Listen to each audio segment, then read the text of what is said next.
Hello, everybody. Welcome back to the Integrity IPG podcast. My name is Jordan Pahalik, and I am joined with co-host and CFP Dylan Webkenberg. How are you doing today, Dylan? I'm great. Thanks for having me on again. Of course. So we have a fun one today. Again, this is going to be a hypothetical that we're going to run through, Yep, and we hope this would happen to us or one of you guys. This would be a great situation if it did. for sure. But so the question today is, what would you do with $1 million? Let's say you wake up tomorrow and there's $1 million in your bank account. We're going to walk through what we would do if that situation were to happen. Okay, yeah. So firsthand, what would be your, or let's say off the rip, what is your reaction? Just natural reaction, and then let's talk about it logically where we back up. And, Right. Come down to earth a little bit. Okay, so I wake up tomorrow morning and I have $1 million in my bank account. I'm ecstatic, obviously, and I'm already probably running the numbers in my head. Like, wow, okay, if I have this much money now and I earn this much interest on it, this is how much I'll just kind of know is coming in the door already every single year. So I'd be extremely excited. Probably start thinking about what can I buy first. Things like that, vacations, whatnot, all that kind of stuff. Yeah. And then after coming back down to earth, the more like logical thinking decisions would probably be, well, okay, I have all this money that just came in from nowhere. Do I have any debt?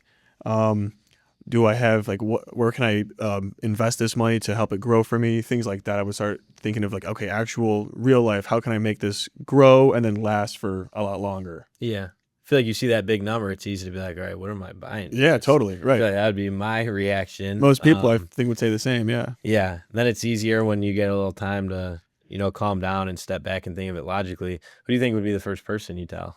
I would tell my mom first. Okay. And I'd probably buy her something first too. There you go. Yeah. Yeah. Mom and dad would be the first people to get something from me. Yeah. Yeah. What about you? Yeah, probably the same thing. I feel like that's the easy go-to. Not the most for us. And we're not just saying this, just to look good in case they're listening, but that's how I feel like always the easiest answer. Yep. So this is another question. $1 million, do you immediately quit your job? We're 25 years old, so to give you guys some, backstory, are you good enough to quit your job off that? No, I don't. I mean, I say no for two reasons. The first is no, because I don't think $1 million right now would be able to, I couldn't make that last from me being 25 all the way out through, when I'm supposed to pass away eventually. That's hopefully a long time. And I don't think $1 million would be able to last in that time frame. And then the second reason why I say no is because, well, I guess this wouldn't really be fair. I was going to say no because I like my job. I wouldn't feel like I need to stop working, but the way that you teed it up was a little bit different. So forget that second part. But I say no because I don't think it could last that long. Yeah. And then again, you see a big number like that and you think it might, but right at our age, no. No, yeah, right. Maybe if we were 60 years old and we cut a couple years off, 55, but sure, maybe then. Not at our age. So I know we talked about, think about what we'd purchase, and this is on the spot. You buy something for your mom or dad. They're out the way. We got them taken care of. What is the first fun thing you think you'd buy? I just thought of this as you were asking that. I'd probably buy a nice car. I don't even have a certain car in mind, to be honest. I like a Lotus, that car brand. I might buy a Lotus car, which is still on the cheaper end of things too. But yeah, I'm a pretty I don't know what modest maybe. Yeah. Well, you said it, not me, but yeah, I'm a pretty modest guy when it comes to those kinds of things. So yeah, that would be my first thing, car probably. Yeah. And you? I think I would relate to that in terms of, I think that's where I would go. It's not something that's crazy. No, yeah, it's not crazy, but it's also could be upgraded, make you feel good. Definitely, something you use a lot. It feels like a very natural first thing to buy, where it's not too much money, it's not small enough, and it's just enough where it's really cool, but you're not spending all the money that you just got. Yeah. No, I agree. So in terms of paying things off, what would you say is the best way to tackle that? Because obviously depending on who you are, you might have different types of debt, whether it's a mortgage or student loans. And again, obviously, will differ on what they are. Some people in 2020 might have gotten a mortgage at you know Sub 3%. Some people could have student loans at 8%. How would you Mhm. say is the best way to tackle It's a good, that? yeah, that's a good question.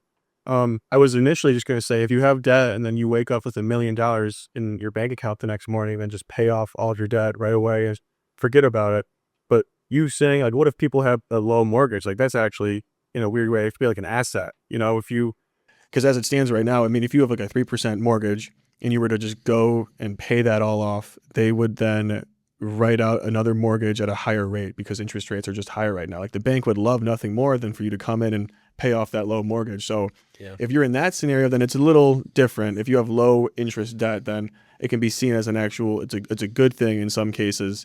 But in general, yeah, if you have debt, student loans or credit card, things like that, and then you wake up with $1 million tomorrow, then just pay all of that off and then forget about it. But if it's a mortgage and it's a low rate, then there's more strategy involved with that in general. Yeah. And again, these questions are tough because they're so open-ended. It depends on the amounts. And Right. again, there's obviously the emotional aspect. A lot of people don't want any debt, whether no matter The rate, the yeah. rate. So that matters. But yeah, I mean, low interest debt, like you said, if you have a situation where the bank would be happy that you're paying that off or looking at it and upset that they have that out there, then that should give you the answer in terms of how fast you want to Yep, pay exactly. something like that Yeah. off. So another thing would be, your lifestyle. At 25 years old, you get $1 million. How much do you think that changes in the grand scheme of things? Would it be more, and I'm going to dive, because that's such a broad question. Right. Would it be more temporary changes, like looking to, travel short term, or would it be more big Permanent lifestyle, kind of things. permanent changes? Yeah. Yeah. Where you're buying a bigger house or upgrading your car. Right. I see. For me specifically, most of it would go towards just like investing and growing, and I would try and I think I live a pretty good lifestyle as it is right now. I don't feel the need to expand on that too much. I would rather right now save money, knowing that doing that will help me live a more lavish lifestyle in the future. I don't really need it right now, being only 25. So I'd probably be more focused on like the planning side of things, investing it, trying to grow it. I don't know if my lifestyle would really change a whole lot. I'm sure I would do a couple more trips and things like that, but that isn't like Dylan's going off. He's doing things crazy now. Going But off I the would rails. definitely enjoy things for sure. But yeah, Getting the Lotus, obviously. yeah, right. Lotus and a couple trips. Where would be the first trip? First trip, maybe Africa. That's what I just thought of when you asked me. That would be awesome. Yeah. That would be a fun one. Do you think your lifestyle would change at all? Big or small? No, like you said, I feel like you'd really have to.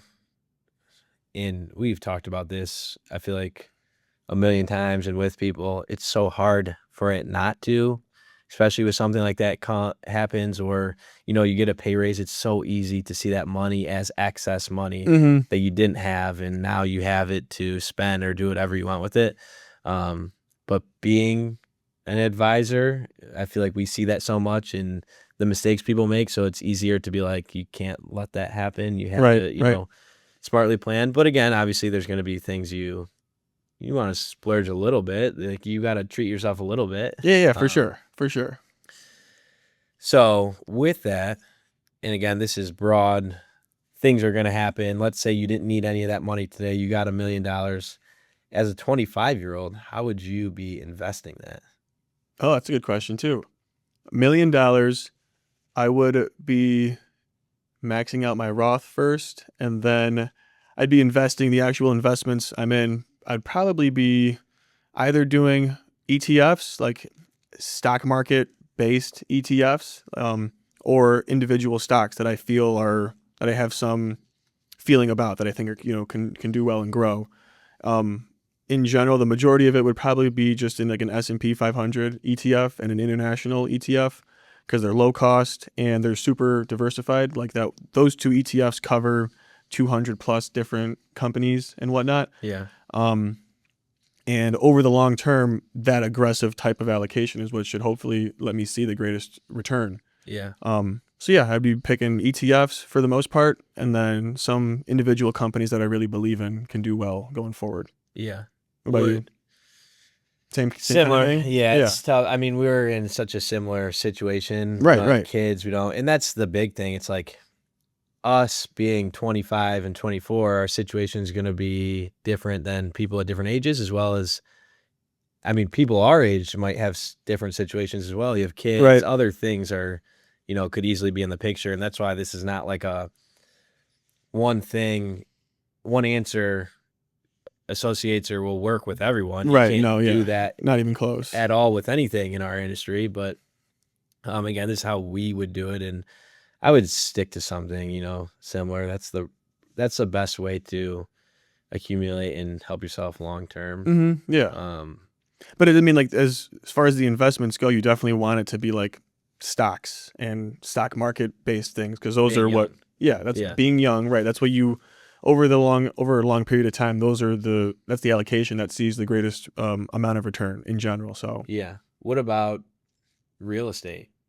I mean, that's something that I personally haven't been too like interested in, but if that's something that other people out there have considered, then yeah, if you wake up with $1 million tomorrow, real estate's a great thing to consider and leverage yourself that way with all that Yeah. money that you just have. Yeah. It all depends on What you want to what do. you like. Yeah. Usually when this conversation gets brought up, where we kind of tell clients, or we ask them rather, like, well, do you want to be a landlord? Can you see yourself answering phone calls at whatever time because your customers this and that? And that's a little bit of a side thing, but yeah, for me personally, no, I probably wouldn't be too focused on real estate or anything like that. Yeah. Yeah. There's always that.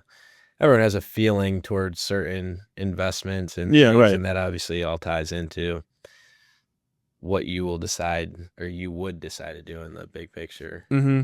I will say this about how I was talking about, if you strongly believe in some companies, that would be a good thing to invest in being young like we are. I got to I should add in that you should probably limit that to like only a 5 to 10% of the overall $1 million that you got. You definitely don't want to go all or nothing in just a couple companies. If you're going to be picking individual stocks, then make sure that's limited to a smaller percent of the overall portfolio. Yeah.